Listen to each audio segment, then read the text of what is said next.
sou a professora Juscelia e estou representando todos os professores da Escola Municipal Dr. Eduardo Olimpo Machado.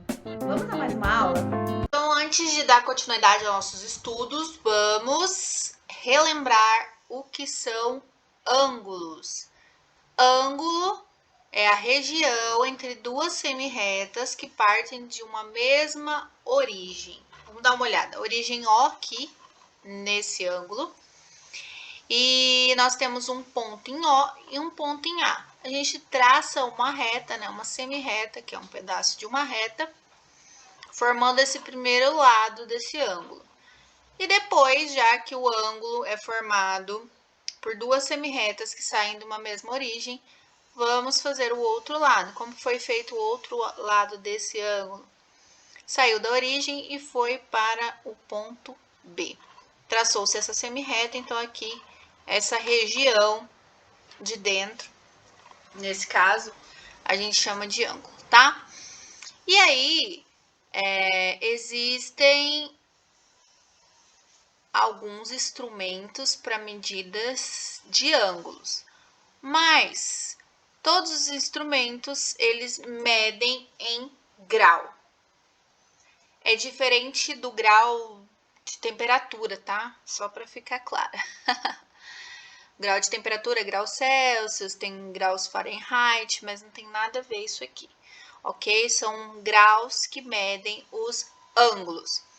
Tem um instrumento que já vou mostrar para vocês, mas antes vamos aprender a nominar esses ângulos.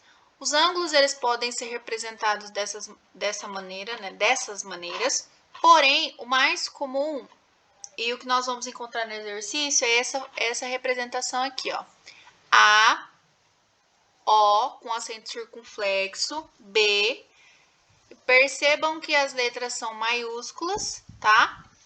E onde é a origem, onde é formado o ângulo pelas duas semirretas, nós temos o acento circunflexo, tá? Então, nós vamos encontrar lá no primeiro exercício sobre ângulos, que é o exercício 21, essa nomenclatura aqui, tá? Então, quando a gente for medir o ângulo ou colocar os valores, nós temos que nos atentar sobre esse nome do ângulo. Então, por que faca tem nome de faca? Porque tem um nome, tá? Então, esse ângulo aqui, como que é o nome dele? A, O, B. Vamos conhecer ou relembrar alguns instrumentos de medida. Então, a gente tem aqui a régua, e essa régua aqui, ela está graduada, né? Ela tem essa medição em centímetros e em milímetros. E a régua escolar, ela geralmente é feita de um material plástico transparente, tá? Então, o centímetro e o milímetro, eles são submúltiplos do metro. Vamos para o esquadro. O esquadro também é um objeto de medida. Esse esquadro primeiro aqui do lado esquerdo, ele é um esquadro de 45 graus, porque eu tenho um ângulo de 90 graus e os outros dois das pontas são ângulos de 45 graus, já que a soma dos ângulos internos de um triângulo é 180, que a gente vai ver daqui a pouquinho. O outro esquadro, ele é chamado de esquadro de 60 graus, por quê? Ele tem um ângulo de 60 graus, um ângulo de 30 graus e um ângulo de 90 graus. Mas o que dá nome a ele é esquadro de 60 graus, ok? Esse ângulo reto, ele de baixo é o ângulo de 90 graus. E a gente já vai falar do transferidor.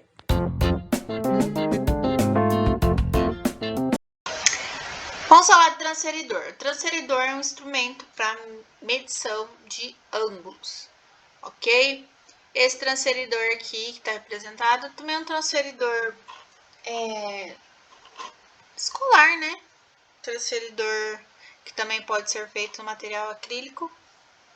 E ele é esse daqui, esse modelo é um transferidor de 180 graus, mas tem o transferidor completo, né? Que ele é de 360 graus, que é a volta completa, tá? E o que a gente precisa entender aqui no transferidor? Todas essas medidas, então, estão em graus, apesar de não aparecer a bolinha aqui do grau, estão em graus.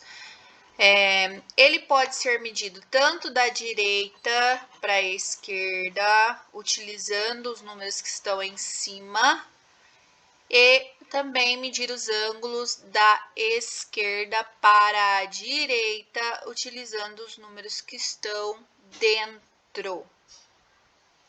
Ok?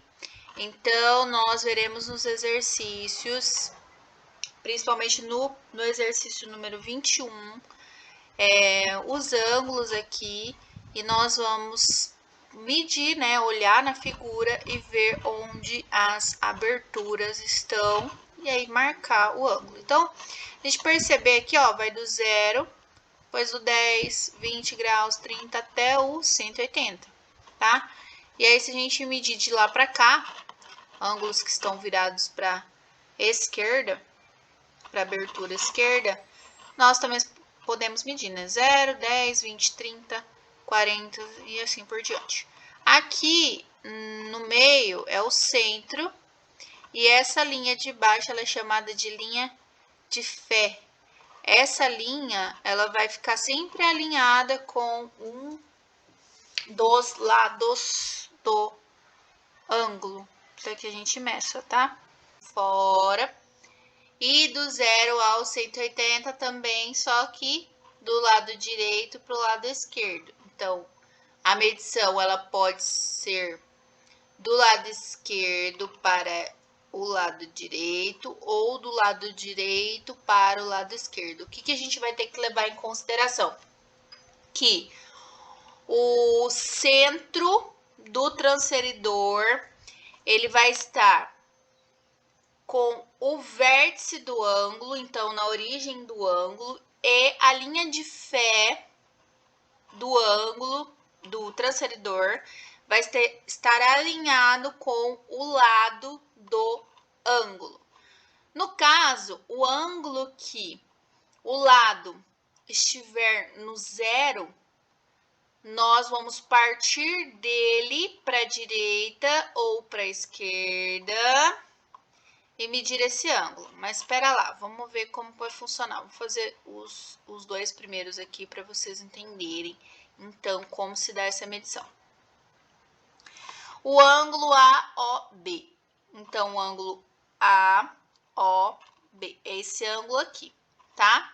Então, a origem do ângulo está no centro do transferidor. Então, o centro do transferidor é aqui. A linha de fé também está alinhada com esse lado do ângulo. E parte do 0. Onde que está o 0? Tem o 0 e 180. Eu não vou medir de trás para frente, eu vou medir do 0 em diante. Então, eu meço com a parte de fora. Está indo do 0 para o... Onde que a reta, o lado desse ângulo está? No... Então, quer dizer que esse ângulo, ele mede. Próximo. Ângulo COG. Ângulo COG. Mesma coisa. Para medir no transferidor, a origem do ângulo tem que estar no centro do transferidor. Então, a gente tem esse triângulo aqui bem pequenininho. Ele é o centro do transferidor. O lado desse ângulo está alinhado com a linha de fé. Então, se a gente perceber, ele está alinhado aqui no 0 e no 180. Mas, de novo, eu não vou medir de trás para frente, 180, 70. Então, eu não vou usar a parte de fora, eu vou usar a parte de dentro. Que vai do 0 ao... Que número que é esse aqui? Qual que é a medida, então, desse ângulo COG? Beleza? Próximo ângulo, vamos lá, vou ajudar vocês. GOD, onde que está esse ângulo? GOD. Centro do transferidor alinhado com a origem desse ângulo, beleza? Agora, nós vamos medir com qual medida? A de dentro ou a de fora? Sempre a que vai do zero à medida que nós queremos, onde está alinhado o outro lado desse ângulo. Então, qual é a medida desse ângulo?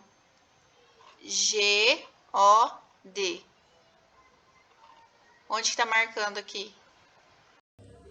Daí vocês marcam as respostas aqui na frente, façam isso com todos os outros ângulos. Exercício 22, dá para vocês utilizarem o próprio caderno de vocês, se vocês não tiverem transferidor, para medir esses ângulos, tá?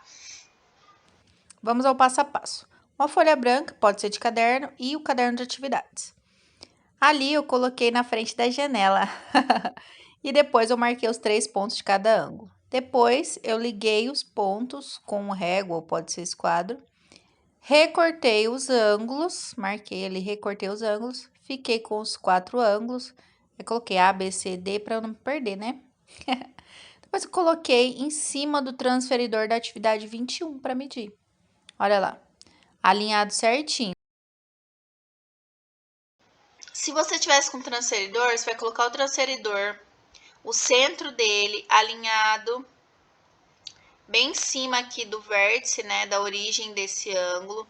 A linha de fé vai ter que estar aqui alinhada com esse lado, de preferência com esse lado de baixo desse ângulo.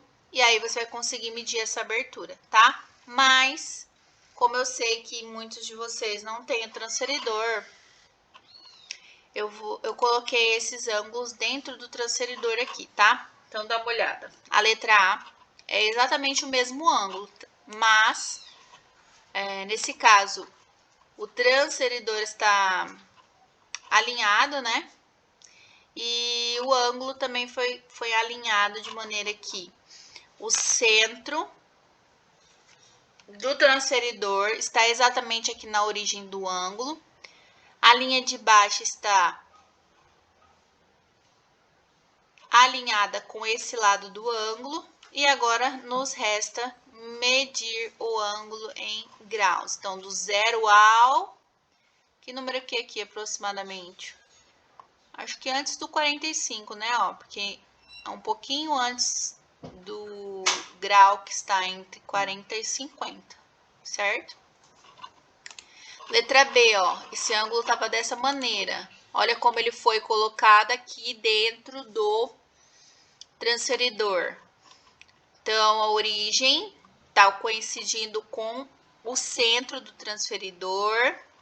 Se a gente observar, ele é um pouquinho menor que 90 graus, tá? A gente pode arredondar para 90? Até pode. Ficou bem próximo.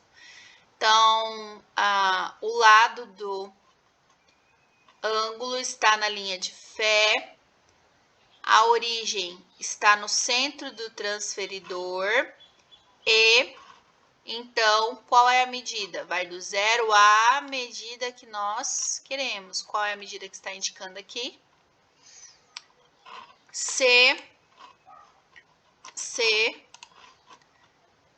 Mesma coisa, centro do transferidor, origem do ângulo, linha de fé alinhado com o lado desse ângulo. Vai do zero, essa abertura vai do zero ao 20, passou do 25 aqui, que número que é esse, tá? Menos que 30, tá vendo? A letra D, mesma coisa, do zero ao 60, alguma coisa, tá? Então, aí no caderno online estarão, então, essas figuras e as alternativas já com os ângulos aproximados para vocês marcarem a alternativa, tá? Usando o regra transferidor, construa um triângulo equilátero cuja medida dos lados medem 4 centímetros. Pessoal, eu vou fazer esse exercício com vocês, mas nós temos que lembrar o seguinte. A soma dos ângulos internos de um triângulo é 180, tá? Qualquer triângulo. Vamos a uma pequena demonstração. Então, um triângulo qualquer, com as medições dos ângulos, vamos separar em 3 partes, de maneira que cada ângulo fique em uma dessas partes. Depois, nós vamos juntar os vértices desse triângulo, formando ali o ângulo de 180 graus. Um triângulo equilátero. Qual é a definição de triângulo equilátero? É um triângulo que possui 3 lados de mesma medida. Consequentemente, se os lados têm a mesma medida, todos os ângulos também possuem a mesma medida. Sabendo que os ângulos internos de qualquer triângulo é 180, 180 dividido por 3, nós temos que cada ângulo do triângulo equilátero mede 60 graus. Tranquilo? Então, dá para fazer de algumas maneiras. Vamos traçar uma reta de 4 centímetros. Depois, nós vamos medir o centro dessa reta e traçar uma perpendicular a lápis, de maneira que divida essa reta. Depois, a gente vai ajeitar a régua até conseguir traçar o lado de 4 centímetros. E, por último, a gente vai fechar o triângulo, tá? E aí, nós podemos até conferir se a medida do ângulo interno ficou realmente com 60 graus. Mas no Forms, como que vocês vão encontrar? Dá uma olhada aqui no triângulo equilátero com medida de 4 centímetros para cada lado. Percebam então aqui, ó, olha a abertura desse triângulo equilátero, exatamente 60 graus. E aí, as alternativas são: como que eu defino um triângulo equilátero? Que acabei de falar para vocês, tá? Então, eu defino um triângulo equilátero como? E aí, vocês vão marcar a alternativa de acordo com essa figura e com essas definições da alternativa, de acordo com a explicação que eu acabei de dar para vocês. Ok? Antes de ir aos próximos exercícios, vamos falar aqui da soma dos ângulos internos de um polígono, tá? Ela é dada por essa fórmula, S igual a N menos 2 vezes 180, onde N é o número de lados. Bom, vamos falar o que é um polígono regular, tá? Antes de começar. O polígono regular é um polígono que tem a mesma quantidade de lados, ele tem a mesma quantidade de ângulos internos e os lados são iguais e os ângulos também internos são todos de mesma medida, tá? Então, quando a gente ouve falar em polígono regular, a gente tem que considerar tudo isso. Então, olhando ali, ele pediu o valor do ângulo interno de um polígono regular de 4 lados. O que a gente vai fazer é substituir o N por 4. S é igual a 4 menos 2 vezes 180 graus. E substituindo, né, a gente vai fazer primeiro o que está entre parênteses, pelas regras de expressões numéricas. Então, 4 menos 2 ficou 2 vezes 180 graus. Vai dar um resultado pra gente. Depois, a gente vai ter que considerar que, se um polígono de 4 lados, ele tem, então, 4 ângulos internos, nós vamos dividir esse valor que a gente vai encontrar por 4. Por que a gente vai dividir por 4? Porque são 4 ângulos internos de mesma medida, tá? Quando ele fala polígono regular, então eu posso afirmar que os ângulos internos têm a mesma medida. Como que eu sei que são 4 ângulos? Porque a quantidade de ângulos internos é a mesma quantidade de lados desse polígono. Vou fazer aqui a retinha da divisão. 360, então, dividido por 4, vai dar exatamente o nosso ângulo, né? A medida do nosso ângulo interno desse polígono regular de 4 lados. Então, cada ângulo desse polígono mede, então, 90 graus. Tudo bem? Fácil, né? É só aplicar a fórmula. Atividade 24, usando régua e transferidor, construa um pentágono regular com lados medindo 5 centímetros, tá? Um pentágono tem 5 lados e para achar o valor do ângulo interno, nós utilizamos a fórmula que eu acabei de fazer aí no exemplo. Descobrir o valor do ângulo, aí fica fácil de construir com o transferidor, tá? Mas aí aqui no Form já tem o pentágono dentro do transferidor para a gente ver aqui, então, quanto mede o ângulo. Olha só, a base dele está alinhada na linha de fé e a lateral dele está batendo em qual ângulo ali em cima? Que ângulo que a gente pode observar? E aí, as alternativas são, para que você veja se o desenho é coerente com a medida do ângulo interno de cada pentágono desse, ok? Atividade 25, o polígono da figura abaixo é um hexágono regular e usando régua e transferidor, indique na figura a medida de seus lados e dos seus ângulos internos. Bom, galera, mesma coisa, se você tá com o transferidor, você vai conseguir medir. Mas aqui já vamos colocar a figura dentro do transferidor e da régua para a gente medir. Lembrando que essa régua, ela foi colocada aqui proporcionalmente ao desenho real, tá? Então, eu construí esse desenho de maneira que se vocês medirem com a régua normal, vocês vão encontrar a mesma medida. Porque olhar aqui nesse vídeo. Então, olhando ali, tem 3, alguma coisa, né? E a medida do ângulo interno vai de 0 a quanto ali? Então, a gente tem que observar a mesma coisa do polígono regular de 4 lados, 5 lados, agora de 6 lados. Todos os lados têm a mesma medida e todos os ângulos internos também têm a mesma medida. Achou o valor de um dos ângulos, achou de todos. Alô, alô, é o carro da aula te chamando para o próximo vídeo. Até mais, galera!